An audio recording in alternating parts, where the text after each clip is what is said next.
Bienvenue sur Horror News. Salut à vous fans d'horreur, ici Marc pour Horror News, l'émission qui vous déterre les infos du monde de l'horreur. Et cette semaine on démarre avec une bande-annonce pour le film intitulé Infirmary. Avec une caméra en vue à la première personne, on y suit un ancien militaire devenu garde de nuit dans un hôpital abandonné. Et pour sa première nuit de service, ça va être un vrai cauchemar. Je vous laisse regarder la bande-annonce, ça a l'air plutôt cool. Une bande-annonce gameplay pour le jeu vidéo intitulé Eyes Never Wake. Dans ce jeu survival horror à la première personne, il va falloir explorer différents lieux étranges en étant poursuivi par une créature qui peut vous entendre par votre micro et surtout vous voir par votre webcam. Il va donc falloir régulièrement vous jeter sous votre bureau tout en restant silencieux. Le jeu est en cours de développement sur PC. L'actrice Jenna Ortega nous tease la saison 2 de la série mercredi. On devrait ainsi y trouver un épisode basé sur les films slasher et elle tease que les scénaristes seraient déjà sur la saison 3, même si cette dernière n'a pas encore été validée pour le moment. Bon, en attendant, la deuxième saison est prévue pour une sortie en fin d'année sur Netflix. Une bande-annonce pour le film intitulé The Ugly Stepsister. Il s'agirait d'une relecture version body horror du conte de Cendrillon qui suivrait la jeune Elvira alors qu'elle se prépare à mériter l'affection du prince par tous les moyens. Sortie prévue le 18 avril sur Shudder. D'après une source anonyme qui serait proche de la production de Saw 11, le film serait tout bonnement annulé et la franchise enlisée dans une bataille de droit et d'ego. Une bande-annonce pour le film indonésien intitulé Pabrik Gula ou Sugar Mill en anglais. On y suivra un groupe de travailleurs saisonniers dans une usine de sucre qui vont se retrouver tourmentés par des démons. Et ça a l'air assez cool, ne serait-ce que l'ouverture de la bande-annonce, je vous laisse regarder ça. La sortie est prévue au cinéma US en avril.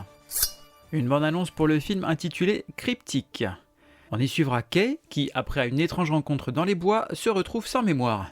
Une seule chose est sûre, elle est le portrait craché d'une chasseuse de monstres disparue. Sortie prévue le 9 mai en VOD.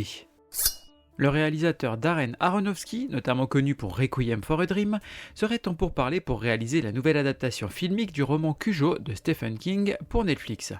Alors je sais pas vous, mais personnellement, je vois absolument pas le rapport et je vois absolument pas comment les deux univers, celui d'Aronofsky et celui de Stephen King, peuvent se marier au vu des différentes œuvres de l'un et de l'autre. N'hésitez pas à me dire ce que vous en pensez dans les commentaires.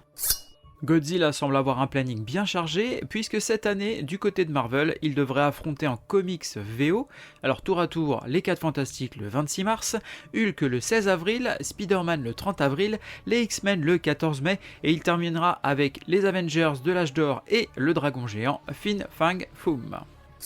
Un teaser pour le film intitulé Hell House LLC Lineage. Pour la première fois de la saga, ce sera pas un found footage, mais on sera sur un format plus classique, et le réalisateur Stephen Cognetti a confié qu'il devrait être le dernier film et le plus effrayant de la franchise. Sortie prévue en octobre sur Shudder. La série School Spirits est renouvelée pour une saison 3.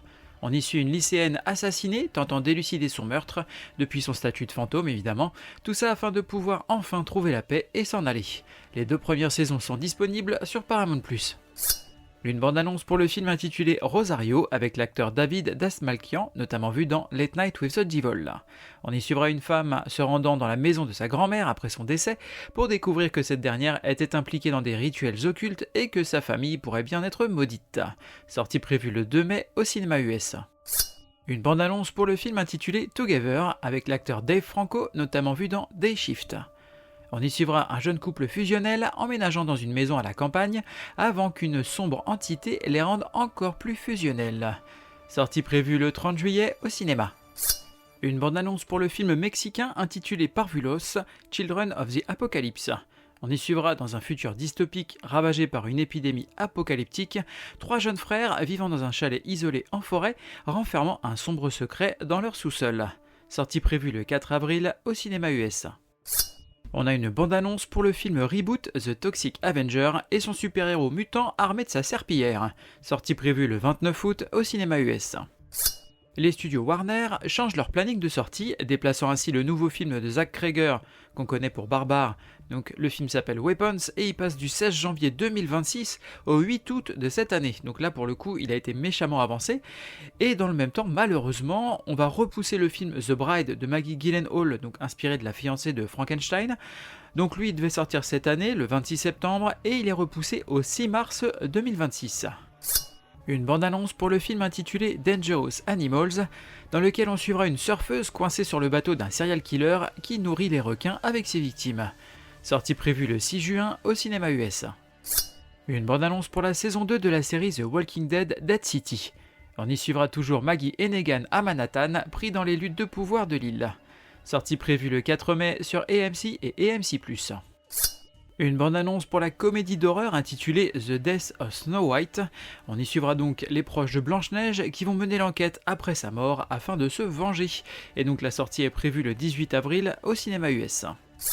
Deux légendes de l'horreur vont recevoir leurs étoiles sur le fameux Hollywood Walk of Fame cette année.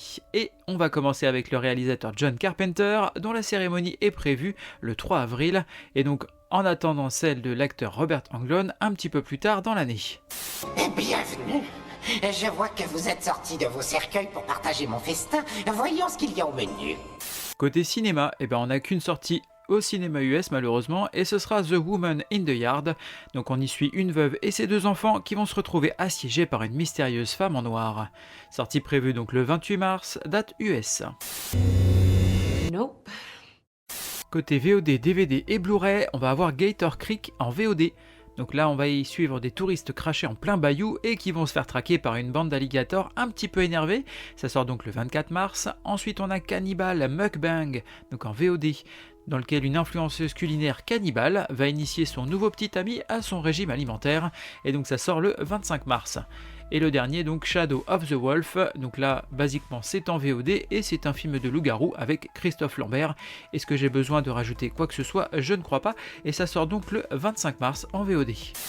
Get away from her, you bitch! Côté streaming, on va avoir Vermine sur Netflix. Donc là, c'est le film d'araignée de Sébastien Vanitschek qui se déroule dans un immeuble de cité française et c'est un super film. En tout cas, moi j'ai vraiment bien aimé. Ça sort donc le 27 mars sur Netflix. De là, on passe chez Shadows avec Rats, donc dans lequel un jeune condamné à des travaux d'intérêt généraux dans une petite ville du Texas va se retrouver embarqué dans des histoires assez improbables. Ça sort donc le 28 mars. Ensuite, on a The Moor, M-O-O-R, toujours sur Shadows, un film centré sur un mystérieux marais hanté, et donc ça sort le 28 mars. Et on a pour terminer The Rule of Jenny Penn sur Shudder, et donc là c'est un psychopathe et son poupon qui terrifie une maison de repos, et ça sort le 28 mars. Côté livre, on a pas mal de choses cette semaine, avec, pour commencer, Mes 100 contes mortels, tome 7 d'Anji Matono, donc ça c'est du manga aux éditions Akata, et ça sort le 27 mars. Ensuite on a Evil Dead 2, les contes cadavéreux, en comics chez Vestron, ça sort le 28 mars. On a les novélisations du film Maniac et du film Reanimator, donc ça c'est pour fêter les 40 ans du film notamment. Tout ça, ça sort donc aux éditions Faute de Frappe, et ça sort le 28 mars. Oh c'est bon, moi je viens de la campagne, alors les poulets, les lapins, les vampires, tout ça c'est kiff cocorico.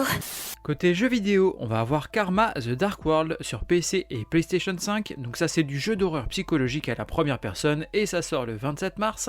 Et ensuite on a Dollhouse Behind the Broken Mirror, donc sur PC, PlayStation 5 et Xbox Series, et donc là on est sur un jeu d'aventure horreur à la première personne et ça sort le 28 mars.